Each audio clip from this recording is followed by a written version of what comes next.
నేను చాలాసార్లు మీకు గతంలో కూడా చెప్పాను, ఈ స్థలంలో మందిరము ఉండటానికి, ఈ స్థలంలో సేవ జరగడానికి కారణమైన కుటుంబాలు ఆ కుటుంబం కూడా చాలా ప్రాముఖ్యమైనది. అమ్మ నాన్న వాళ్ళు స్టార్ట్ వెళ్ళినప్పుడు మధ్యలో వెళ్ళినప్పుడు అశోక్ ఎప్పుడు వాళ్ళ ఇక్కడ ఫోన్ చేసేవాడు. ఆంటీ చాలా ప్రేమగా ఉండేది, చాలా ఆలోచించే కుటుంబంగా, ముఖ్యంగా మమ్మల్ని చాలా ఆలోచించే కుటుంబం ఉంది. త్రివేణి కూడా ప్రతి మార్గంలో పెరిగింది, ప్రార్థన చేసుకుంటే నాకు ప్రార్థన తెలుసు, ప్రార్థన యొక్క లోతుత తెలుసు, ప్రార్థన యొక్క రుచిత తెలుసు. కానీ కొన్ని కారణాల వల్ల పిల్లలు చిన్న వయసులోనే ఒక స్థలంలో పనిచేయడానికి వెళ్ళాల్సి వచ్చింది. ఆ స్థలము మంచిదే, కానీ వాళ్ళకి ఎవరు దేవుడు కాదు, పనులు లేదు వాళ్ళకి. దేవుడు ఎవరు ఉండరు. దేవుడికి సంబంధించిన ఏ పని చేయడానికి వాళ్ళు రహస్యంగా ప్రార్థన చేసుకోవాలి. పెద్దవాళ్ళు వాళ్ళకి ఇల్లు ఉంటుంది, పెద్దవాళ్ళకి అయితే చిన్నవాళ్ళు హాస్టల్లో ఉంటారు, వాళ్ళు అక్కడ ప్రార్థన చేసుకోవడానికి కూడా అవకాశం ఉండదు. అయినప్పటికీ త్రివేణి తన పిల్లలు చిన్న వయసులో మార్గం పొందాలి అని ఆశపడింది. నిజానికి ఈ సంవత్సరం ఎవరు మార్గం పొందాలని మేము ప్రార్థన చేస్తా ఉన్నాం. మార్గం పొందారు కనపడాలి, వాస్తవాన్ని ప్రార్థన చేస్తా ఉన్నాం. అనుకోకుండా ఒక రోజున త్రివేణి తన పిల్లలు పంపించడానికి ఇష్టపడింది, దీవెన కూడా తన పిల్లలు పంపించడానికి ఇష్టపడింది. వాళ్ళు కూడా ఒక రోజు ప్రార్థన చేసుకున్నారు. తర్వాత ఇప్పుడే కాదు అని వాళ్ళ పిల్లలకి చెప్పడంతో వాళ్ళ ప్రార్థన తెలిపారు. త్రివేణి తీసుకున్న ఒక మంచి నిర్ణయం, బిడ్డలు దేవుడికి రావడానికి, దేవుడి ప్రేమను దృష్టించడానికి కారణమైంది. అది మంచిదని ఎంతమంది నమ్ముతా ఉన్నారు? నమ్ముతాం. సరే, చాలాసార్లు మనకి మన మనసులో ఉండే ఒక ఆలోచన ఏంటంటే, బిడ్డలు చిన్నవాళ్ళు కదా, ఇప్పుడు ఎదుగుతున్నారు కదా, ఏం తప్పో ఏదో ఒక్కో తెలియదు కదా, ఒకవేళ తీసుకున్న తర్వాత పడిపోతారేమో, తర్వాత ఇప్పుడే కదా కొంచెం సంతోషంగా ఉన్నారు, సరదాగా ఉన్నాయి అనే ఆలోచనలు మనుషుల్లో మనకి వస్తూ ఉంటాయి. కానీ బైబిల్ ఎప్పుడు కూడా చిన్నపిల్లలు రక్షణ పొందుతారు విషయాన్ని చాలా స్పష్టంగా మాట్లాడుతుంది. నేను 100 ఒకసారి సంఘంలో చెప్పేటట్టు గుర్తు, ఒక మంచి క్రైస్తవుడు లేదా రక్షణ పొందిన ఒక వ్యక్తి ఎలా ఉంటాడో అంతకన్నా 100 రెట్లు మంచి వాళ్ళు, రక్షణ పొందిన స్థితిని కలిగిన వాళ్ళు బైబిల్ కాలంలో కనబడతారు. సో ఈరోజు ఈ కుటుంబం గురించి తెలియజేస్తా ఉన్నాను. అలాగే దేవుని స్థుతిస్తా ఉన్నాను.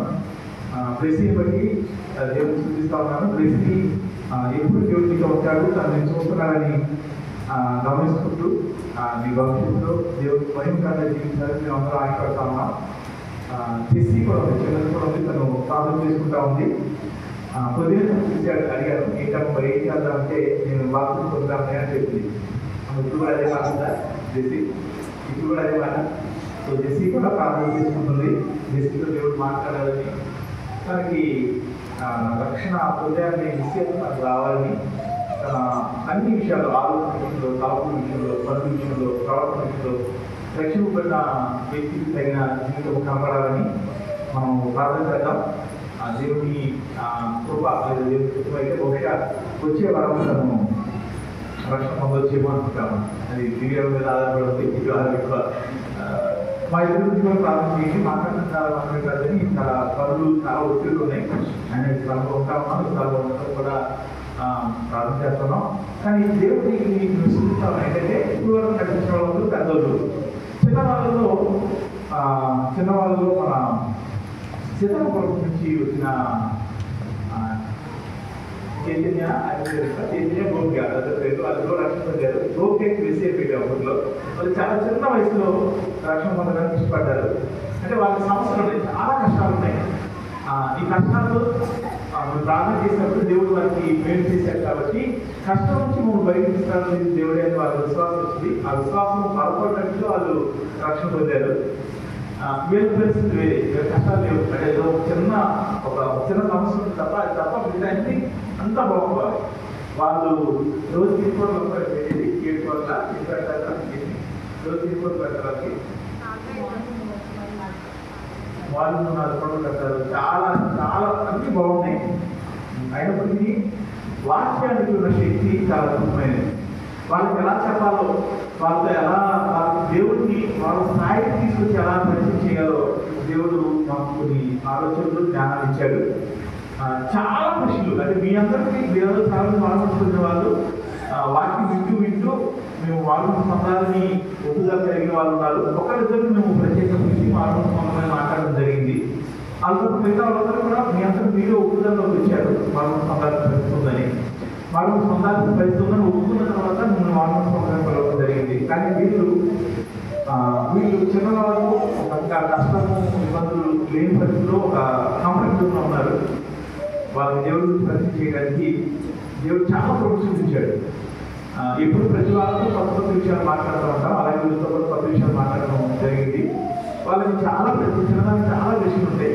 ఆ ప్రశ్నలన్నిటికీ మంచిగా దేవుని వాక్యం వచ్చి సమాధానం చెప్పడానికి దేవుడు కూడా మాకు జ్ఞానం ఇచ్చాడు.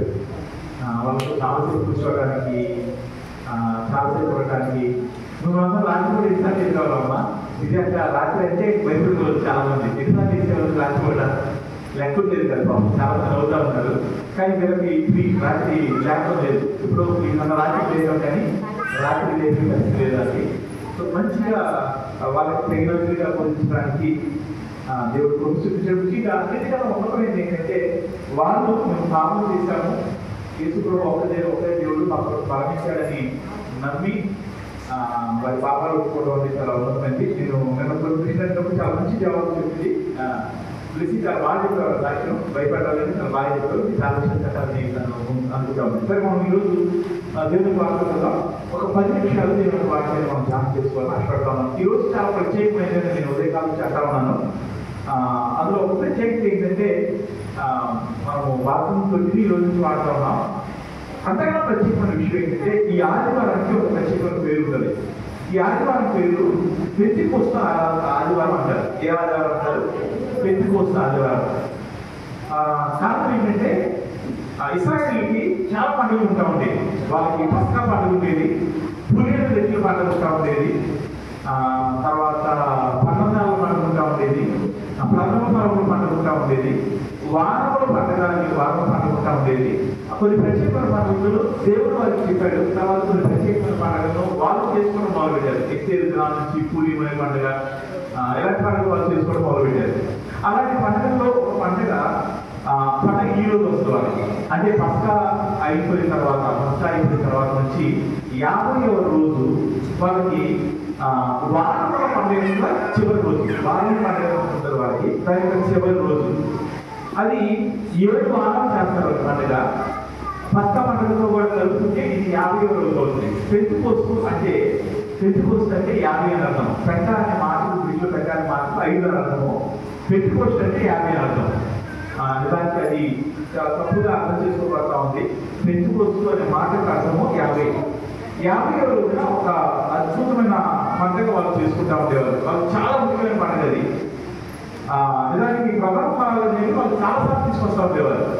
ఒకసారి భార్య పంట వచ్చినప్పుడు ఒకసారి తీసుకొచ్చేవాళ్ళు, రెండోసారి రోజులు పంట తీసుకొచ్చినప్పుడు ఒకసారి వస్తూ ఉండేవాళ్ళు.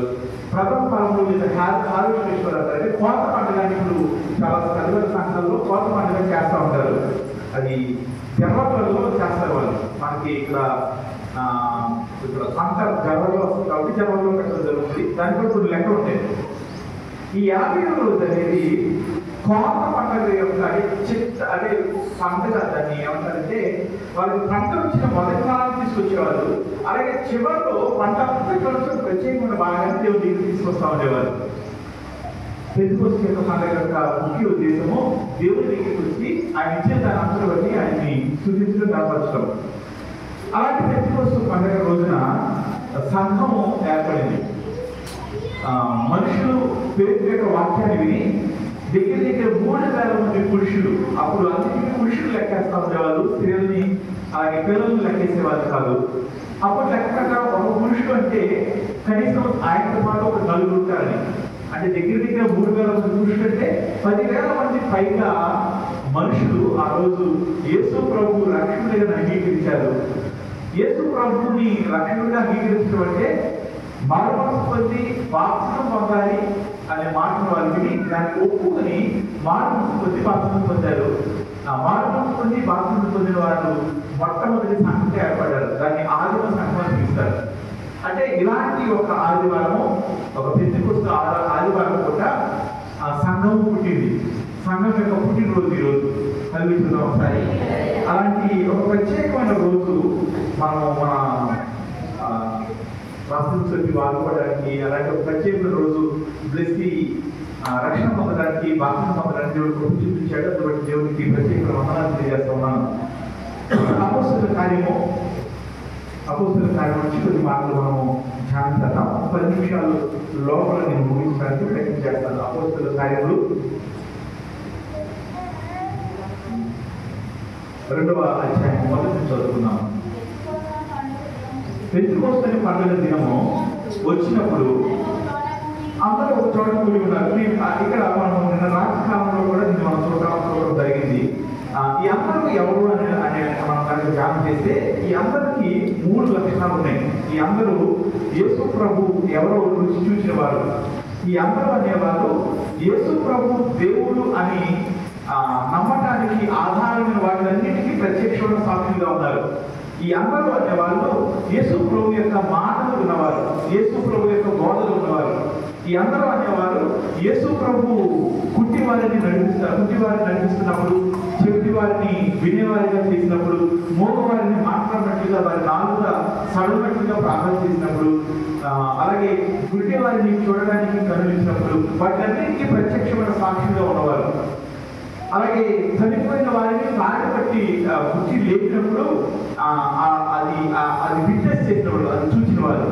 అందులో చాలా మంది దేవుడు మన అక్కర్లేని వెళ్ళిపోయారు. కానీ కొద్ది మంది మనం 15వ వచనం చూస్తే 120 మంది ఉన్నారు. వారు యేసు ప్రభువుని విడిచిపెట్టకుండా ఆయన తిరిగి లేచిన తర్వాత కూడా ఆయనతో ఉండటానికి ఇష్టపడ్డారు.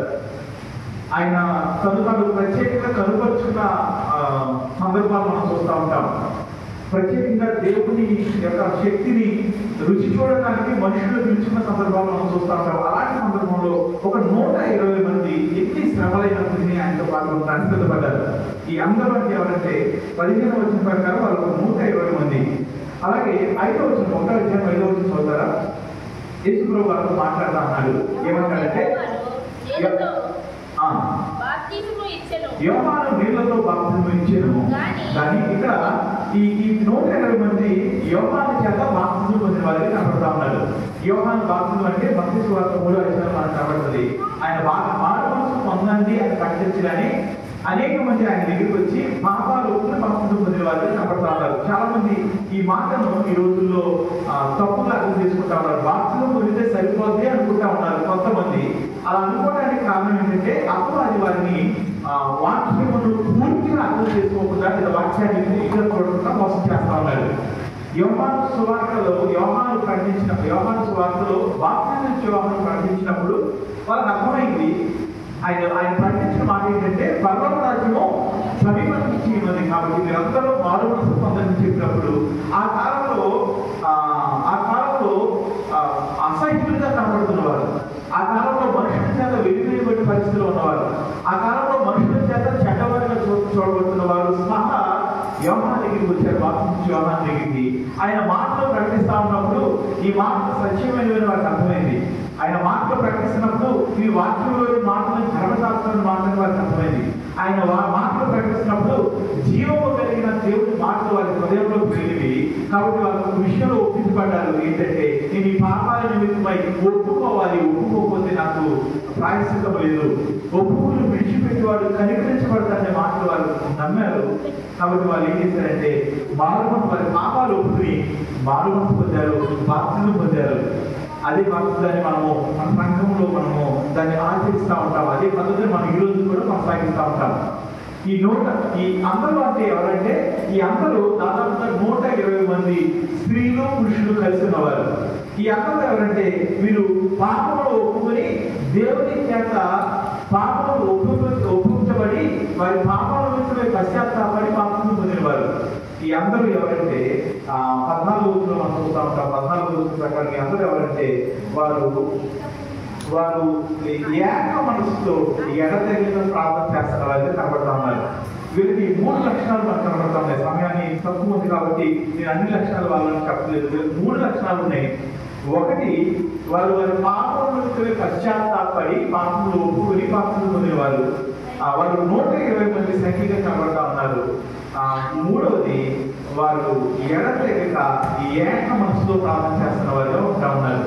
ఇవి ఎందుకు చెప్తున్నానంటే వీరందరూ కలిసి ఒక ప్రత్యేకమైన రోజు మనము 2వ అధ్యాయం 1వ వచనం చదివినప్పుడు పెంతెకోస్తు అనే పండుగ వచ్చినప్పుడు అందరూ ఒక చోట కూడుకొని ఉన్నారు.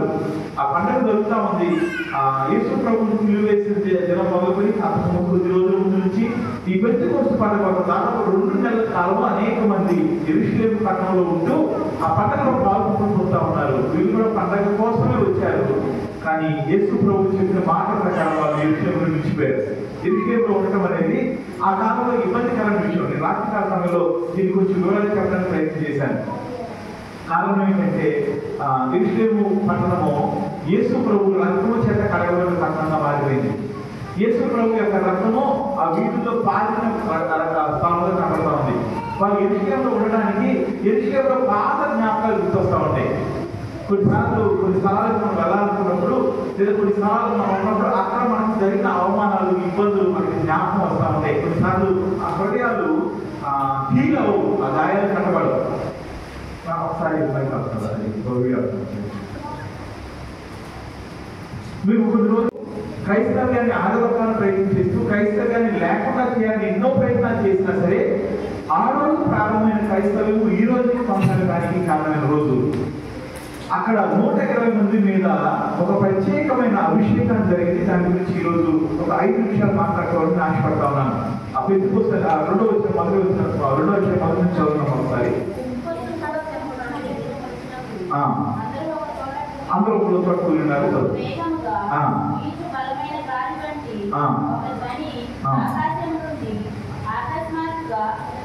అక్కడ అందరూ అంటే ఎవరు మాట్లాడుతున్నాం. ఇక్కడ జరగబోయే విషయాన్ని కూడా నేను మీకు క్లుప్తంగా చెప్పాలని ప్రయత్నం చేస్తాను. చదవబడిన వాక్యాల నుంచి వాళ్ళందరూ కూర్చున్నారు, ప్రార్థన చేస్తా ఉన్నారు. వాళ్ళు ఎందుకంటే వాళ్ళు కూర్చుని మనకులాగా సమయాన్ని వ్యర్థం చేసే పరిస్థితుల్లో ఉండేవాళ్ళు కాదు. ఎందుకంటే ఒక భయంకరమైన వాతావరణం ఉన్నారు. దేవుడికి చెప్పబడిన మాట ప్రకారం వాళ్ళు ఒకే స్థలంలో కూర్చున్నారు. వాళ్ళు ప్రార్థన చేస్తూ ఉంటారు. వాళ్ళు ఈ మ్యారేజ్లో ఉంటుంటారు. అది చాలా మంది పండితులు నమ్ముతారు. ఎందుకంటే ఇదంతా కంటిన్యూగా రాయబడిన అంశము. వాళ్ళు ప్రార్థన చేస్తా ఉన్నారు. అప్పుడు వారికి ఆకాశం నుండి బలమైన గాలి వంటి ధ్వని వారికి ఆకాశం నుంచి వినిపించింది. వారికి ఒక గాలి శబ్దం వినిపించింది. వాళ్ళు కూర్చున్న ఇల్లంతయు ఆ గాలి శబ్దంతో నిండిపోయింది. అప్పుడు ఏం జరిగిందంటే అగ్ని జ్వాలల వంటి నాలుకలు విభాగింపబడినట్టుగా వారికి అంటే కనబడి వాళ్ళు ఒక్కొక్కరి మీదకి రాలగా అందరూ పరిశుద్ధాత్మతో నిండిన వారే ఆ ఆత్మ వారికి అనుగ్రహించిన వాక్యத்தை అనుగ్రహించబడి అన్య భాషలతో మాట్లాడసాగింది. ఈరోజు నేను మీకు 2 ముఖ్యమైన విషయాలు చెప్పాలని ఆశపడ్డాను. అందులో మొదటిది, వారు ఎలాంటి పరిస్థితిలో ఉన్నారో, ఎలాంటి వ్యక్తులు చెప్పారు.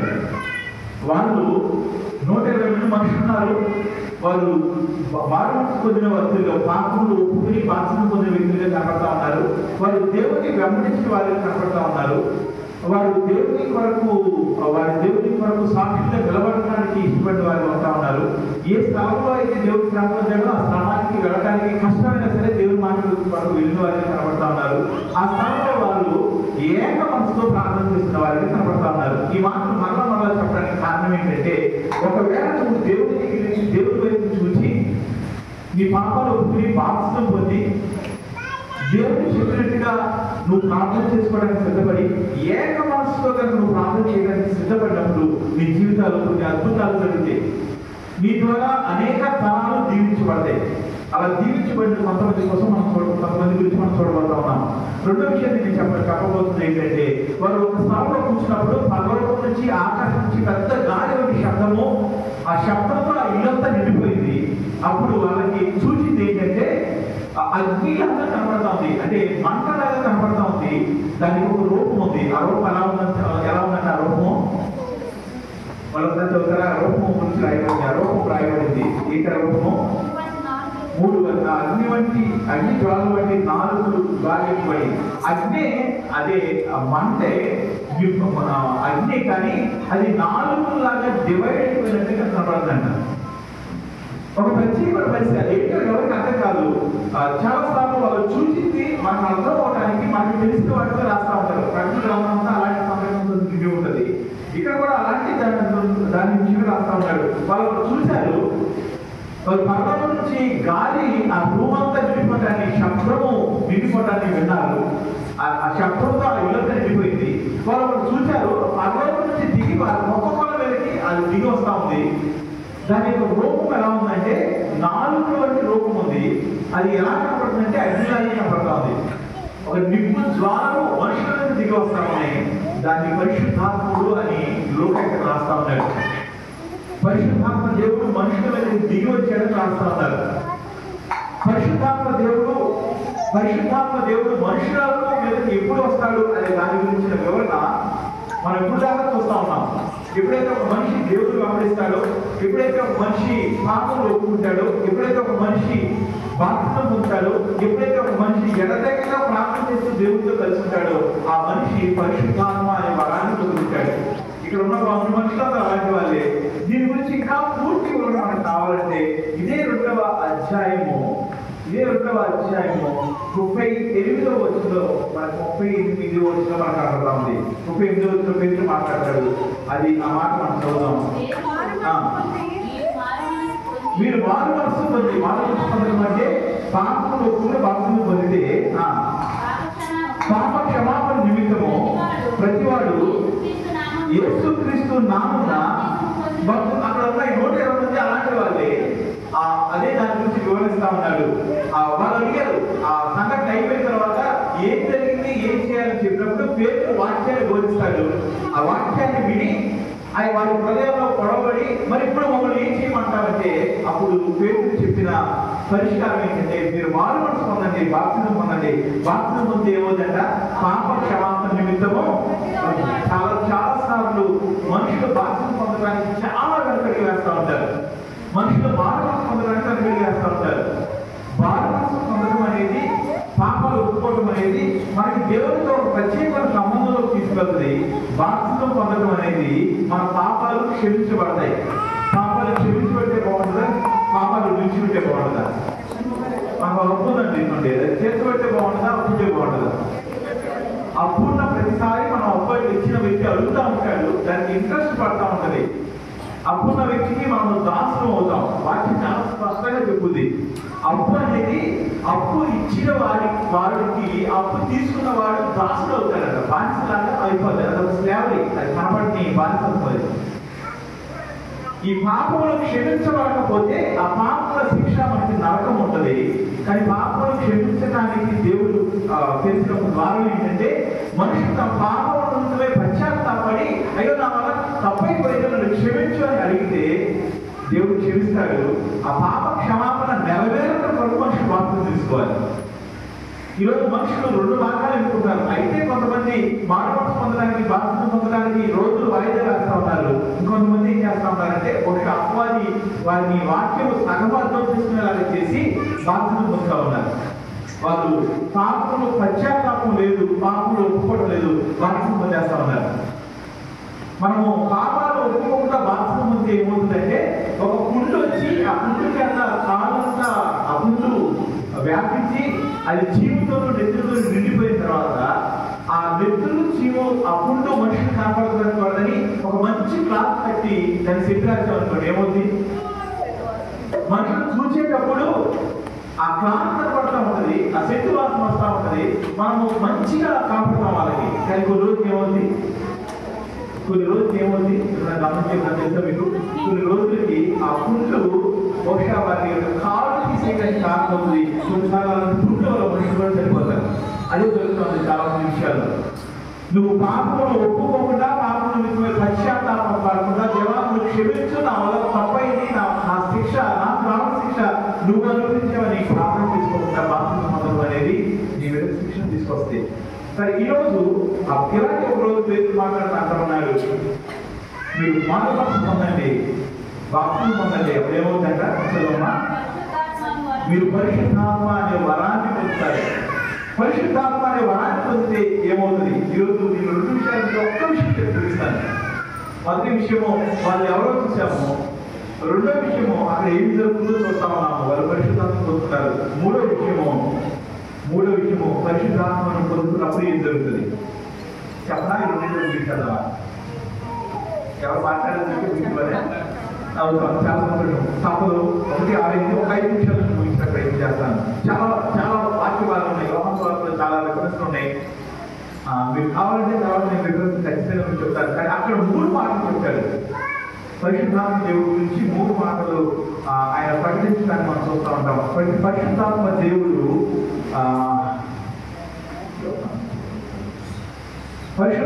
దేవుడు మనకి దేవుడు యేసు ప్రభువు చేత బోధించబడిన విషయాన్ని జ్ఞాపకం చేస్తాడు. అంటే ఇప్పుడు వ్యక్తిగత ప్రార్థన చేసుకుంటే మేము దేవుని యొక్క వాక్యం నుంచి ఎన్నో విషయాలు అతను బోధించాము.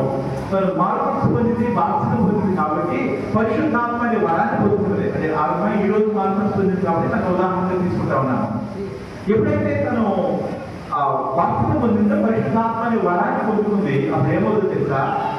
దేవుని చేత చెప్పబడిన, దేవుని మార్గంలో చెప్పబడిన, దేవుని యొక్క వాక్యం నుంచి చెప్పబడిన విషయాలు తనకి పరిశుద్ధాత్మ దేవుడు జ్ఞాపకం చేస్తాడు.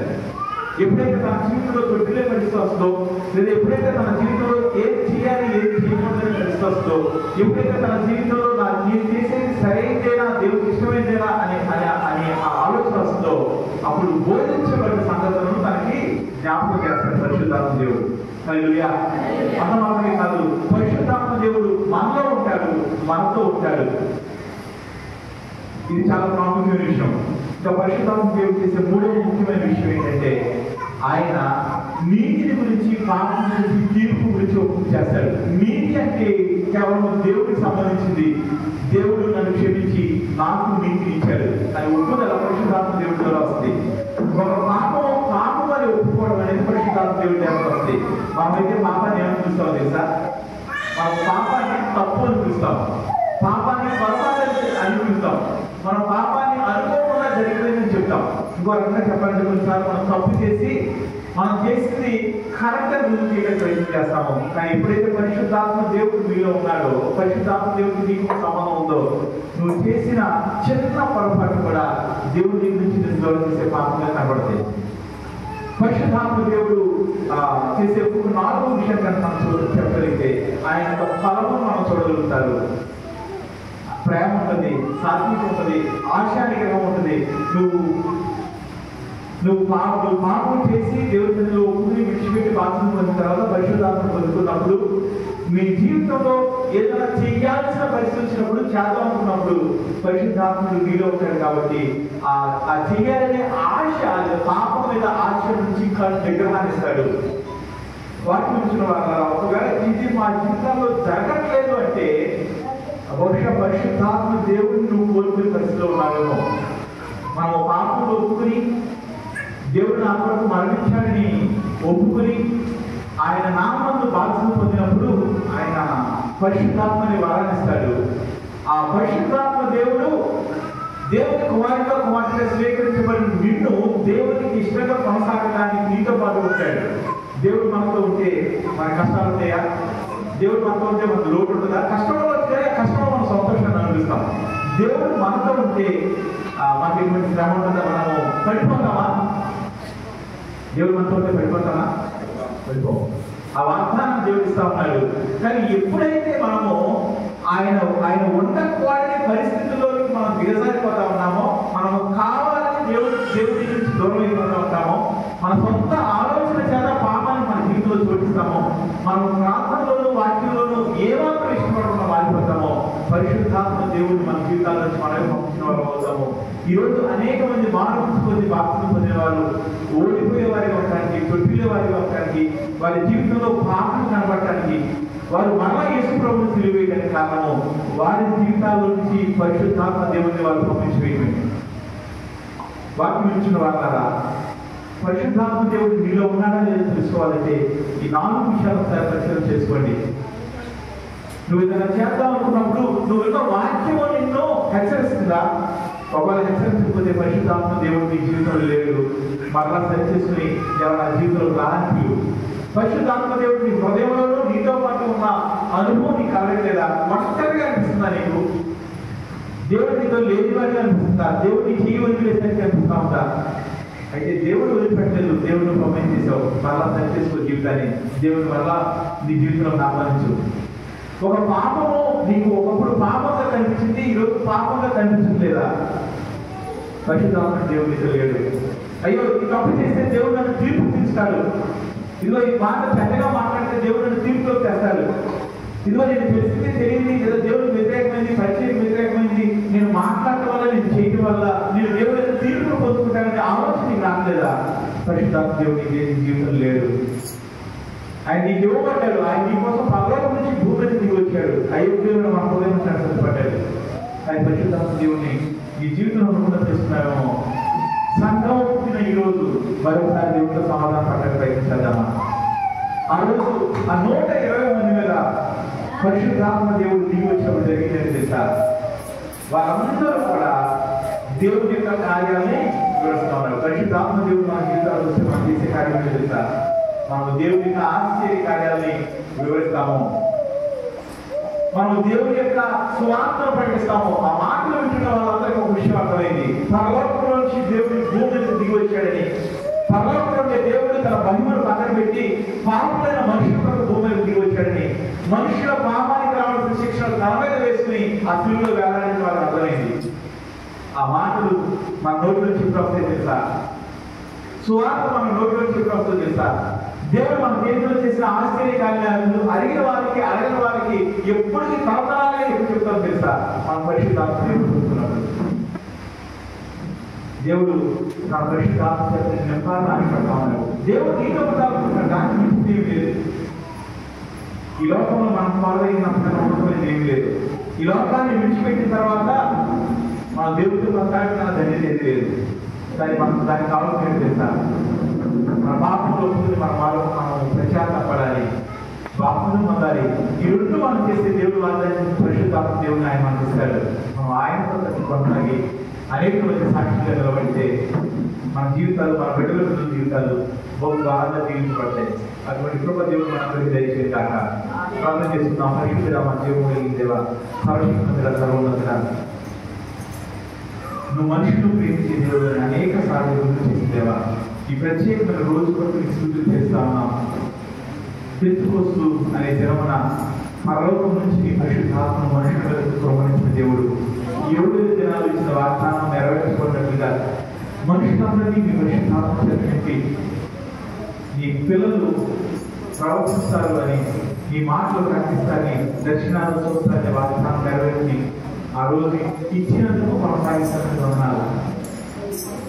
నీ రక్షణ సాక్ష్యము అనేకుల మధ్య ప్రకటించినట్లుగా ఆ 120 మందిని మీరు వాడుకున్నారు. అనేకుల మధ్య ఈ వాక్య ప్రకటన జరగడానికి చూపించినారు.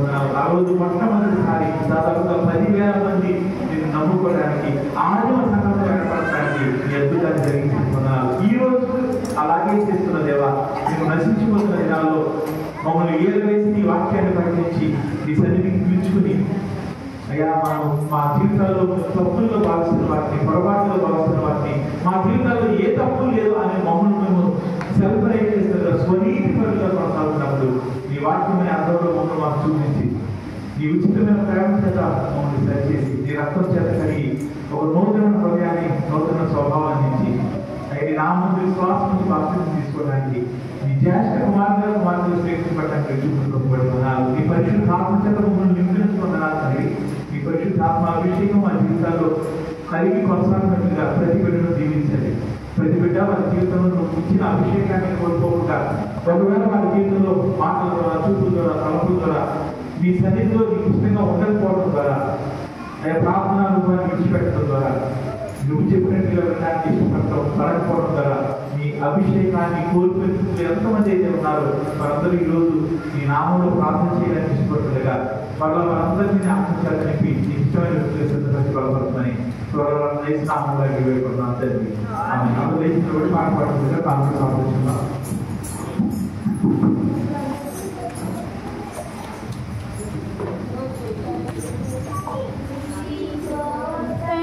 సమయం పనివారి కరుణం సాధన చేయుదా